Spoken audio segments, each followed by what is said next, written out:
Hello everyone, welcome back to Manassu Kannada vlogs. ಪುಷ್ಯ ಮಾಸದ ಶುಕ್ಲ ಪಕ್ಷದ ಏಕಾದಶಿಯನ್ನು ಪುತ್ರದ ಏಕಾದಶಿ ಎಂದು ಕರೆಯಲಾಗುತ್ತದೆ. ಸಂತಾನ ಭಾಗ್ಯವನ್ನು ಪಡೆಯುವುದಕ್ಕಾಗಿ ಈ ಪುತ್ರದ ಏಕಾದಶಿಯನ್ನು ಆಚರಣೆ ಮಾಡಲಾಗುತ್ತದೆ. ಸುದರ್ಶನ ಚಕ್ರವನ್ನು ಹಿಡಿದಿರುವ ಭಗವಾನ್ ವಿಷ್ಣುವನ್ನು ಆ ದಿನ ಪೂಜೆಯನ್ನು ಮಾಡಲಾಗುತ್ತದೆ. ಈ ಪುತ್ರದ ಏಕಾದಶಿಯನ್ನು ಪಾಪನಾಶಕ ಏಕಾದಶಿ ಅಂತಲೂ ಕೂಡ ಕರೆಯಲಾಗುತ್ತದೆ. ಈ ಏಕಾದಶಿಯ ದಿನದಂದು ಬ್ರಹ್ಮ ಮುಹೂರ್ತದಲ್ಲಿ ಎದ್ದು ನಂತರ ಏಕಾದಶಿ ಪೂಜೆಯನ್ನು ಮಾಡಿದರೆ ಉಪವಾಸದ ಸಂಪೂರ್ಣ ಫಲವನ್ನು ಪಡೆಯಬಹುದು ಎಂಬ ನಂಬಿಕೆ ಇದೆ. ಆ ದಿನದಂದು ವಿಷ್ಣು ಸಹಸ್ರನಾಮವನ್ನು ತಪ್ಪದೇ ಪಠಿಸಬೇಕು. ಹಾಗೆಯೇ ಏನಾದರೂ ಒಂದು ದಾನವನ್ನು ಏಕಾದಶಿ ದಿನದಂದು ಮಾಡಬೇಕು. ಏಕಾದಶಿಯ ಉಪವಾಸವು ಅತ್ಯಂತ ಶ್ರೇಷ್ಠವಾದದ್ದು. ಇನ್ನು ಈ ಪುತ್ರದ ಏಕಾದಶಿ ಬಂದಿರೋದು ಜನವರಿ 2024 ಜನವರಿ 21ನೇ ತಾರೀಕು ಭಾನುವಾರದಂದು ಬಂದಿದೆ. ಏಕಾದಶಿಯ ತಿಥಿಯು ಪ್ರಾರಂಭವಾಗುವುದು ಜನವರಿ 20ನೇ ತಾರೀಕು ಶನಿವಾರ ಸಂಜೆ 7:26 ಪ್ರಾರಂಭವಾದರೆ ಜನವರಿ 21ನೇ ತಾರೀಕು ಭಾನುವಾರ ಸಂಜೆ 7:26 ಮುಕ್ತಾಯವಾಗುತ್ತದೆ. ಸೂರ್ಯ ಉದಯದ ತಿಥಿಯನ್ನು ಗಣನೆಗೆ ತೆಗೆದುಕೊಂಡು ಜನವರಿ 21ನೇ ತಾರೀಕು ಭಾನುವಾರದಂದು ಈ ಬಾರಿ ಪುತ್ರದ ಏಕಾದಶಿಯನ್ನು ಆಚರಣೆ ಮಾಡಬೇಕು. ಈ ಪುತ್ರದ ಏಕಾದಶಿ ದಿನದ ಮತ್ತೊಂದು ವಿಶೇಷ ಏನೆಂದರೆ ಆ ದಿನದಂದು ಗೋವುಗಳನ್ನು ದಾನ ಮಾಡಿದರೆ ಪುಣ್ಯ ಫಲವನ್ನು ಪಡೆಯಬಹುದು. ಪೌಷ ಪುತ್ರದ ಏಕಾದಶಿಯ ದಿನದಂದು ಬೆಳಿಗ್ಗೆ ಬೇಗನೆ ಎದ್ದು ಅಂದರೆ ಬ್ರಾಹ್ಮಿ ಮುಹೂರ್ತದಲ್ಲಿ ಎದ್ದು ಸ್ನಾನವನ್ನ ಮಾಡಿ ವಿಷ್ಣುವಿನ ನಾಮದ ಧ್ಯಾನವನ್ನ ಮಾಡ್ತಾ ಇರಬೇಕು. ಶುದ್ಧ ನೀರಿನಿಂದ ಸ್ನಾನವನ್ನ ಮಾಡಿ ಶುಭ್ರವಾದ ಬಟ್ಟೆಗಳನ್ನು ಧರಿಸಿ ಹಾಗೇನೆ ಮನೆಯಲ್ಲಿ ವಿಷ್ಣುವಿನ ವಿಗ್ರಹ ಅಥವಾ ಫೋಟೋವನ್ನ ಇರಿಸಿ ಆದಷ್ಟು ಹಳದಿ ಅಥವಾ ಕೆಂಪು ಹೂಗಳಿಂದ ವಿಷ್ಣುವಿನ ಫೋಟೋ ಅಥವಾ ವಿಗ್ರಹಗಳಿಗೆ ಅಲಂಕಾರವನ್ನ ಮಾಡಿ, ವಿಗ್ರಹ ಇದ್ರೆ ತಪ್ಪದೆ ಪಂಚಾಮೃತದಿಂದ ಅಭಿಷೇಕವನ್ನ ಮಾಡಿ. ಕೆಲವೊಬ್ಬರು ಕಲಶವನ್ನು ಕೂಡ ಏಕಾದಶಿ ದಿನದಂದು ಇರಿಸ್ತಾರೆ. ನಿಮ್ಮ ಮನೆಯ ಪದ್ಧತಿ ಪ್ರಕಾರ ಕಲಶ ಕೂರಿಸುವ ಪದ್ಧತಿ ಇದ್ರೆ ಕಲಶವನ್ನ ಕೂರಿಸಿ. ಹಾಗೆಯೇ ಜೊತೆಗೆ ವಿಷ್ಣುವಿಗೆ ತುಳಸಿ ಹಾರಗಳನ್ನ ತುಳಸಿ ದಳಗಳನ್ನ ತಪ್ಪದೆ ಏಕಾದಶಿ ದಿನದಂದು ಅರ್ಪಿಸಬೇಕು. ಏಕೆಂದರೆ ತುಳಸಿಯು ಶ್ರೀ ವಿಷ್ಣುವಿಗೆ ತುಂಬಾನೇ ಪ್ರಿಯವಾದವಳು.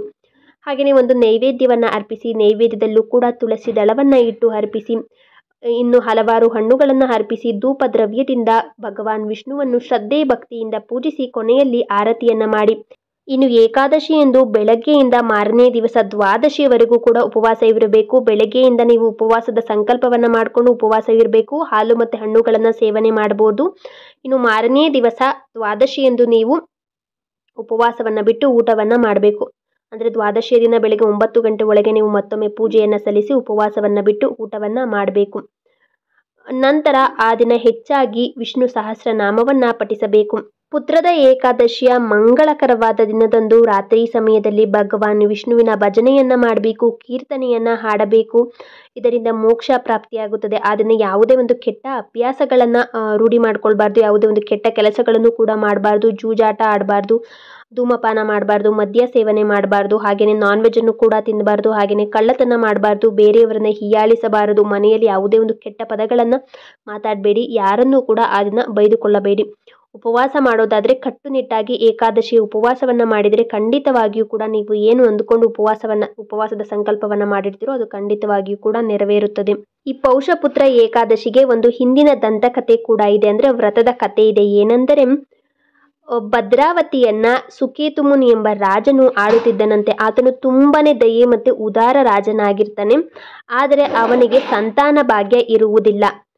ಆಗ ಅವನು ಒಂದು ಸಲ ಕಾಡಿಗೆ ಹೋದಾಗ ಅಂದ್ರೆ ಆತನ ಮನಸ್ಸನ್ನ ಶಾಂತಗೊಳಿಸಲು ಅವನು ಕಾಡಿನಲ್ಲಿ ಹೋಗಿ ಅಲ್ಲಿ ನಡೆಯಲು ಪ್ರಾರಂಭ ಮಾಡಿದಾಗ ಅಲ್ಲಿ ಸರೋವರದ ದಡದಲ್ಲಿ ಕೆಲವು ಋಷಿಗಳು ವಾಸಿಸುವುದನ್ನ ನೋಡ್ತಾನಂತೆ. ಆಗ ಅವನು ಅವರಲ್ಲಿಗೆ ಹೋಗಿ ತನ್ನ ಸಂಕಟವನ್ನ ಅವರೊಂದಿಗೆ ಹಂಚಿಕೊಳ್ತಾನಂತೆ. ಆಗ ಅವರು ಈತನಿಗೆ ಈ ಪೌಷ ಪುತ್ರದ ಏಕಾದಶಿಯ ವ್ರತವನ್ನ ಆಚರಣೆ ಮಾಡಿ ಉಪವಾಸವನ್ನ ಆಚರಿಸುವಂತ ಒಂದು ಸಲಹೆಯನ್ನು ನೀಡ್ತಾರಂತೆ. ಅದರ ಪ್ರಕಾರ ಆ ರಾಜನು ತನ್ನ ರಾಣಿಯ ಸಮೇತ ಈ ಏಕಾದಶಿಯ ಉಪವಾಸವನ್ನ ಆಚರಿಸಿದ ಕೆಲವು ದಿನಗಳ ನಂತರ ರಾಣಿಯು ಗರ್ಭಿಣಿಯಾಗಿ ಒಂದು ಗಂಡು ಮಗುವಿಗೆ ಜನನವನ್ನ ನೀಡಿದಳು ಅನ್ನುವ ಒಂದು ಈ ಏಕಾದಶಿಗೆ ಒಂದು ವ್ರತದ ಕಥೆಯೂ ಕೂಡ ಇದೆ.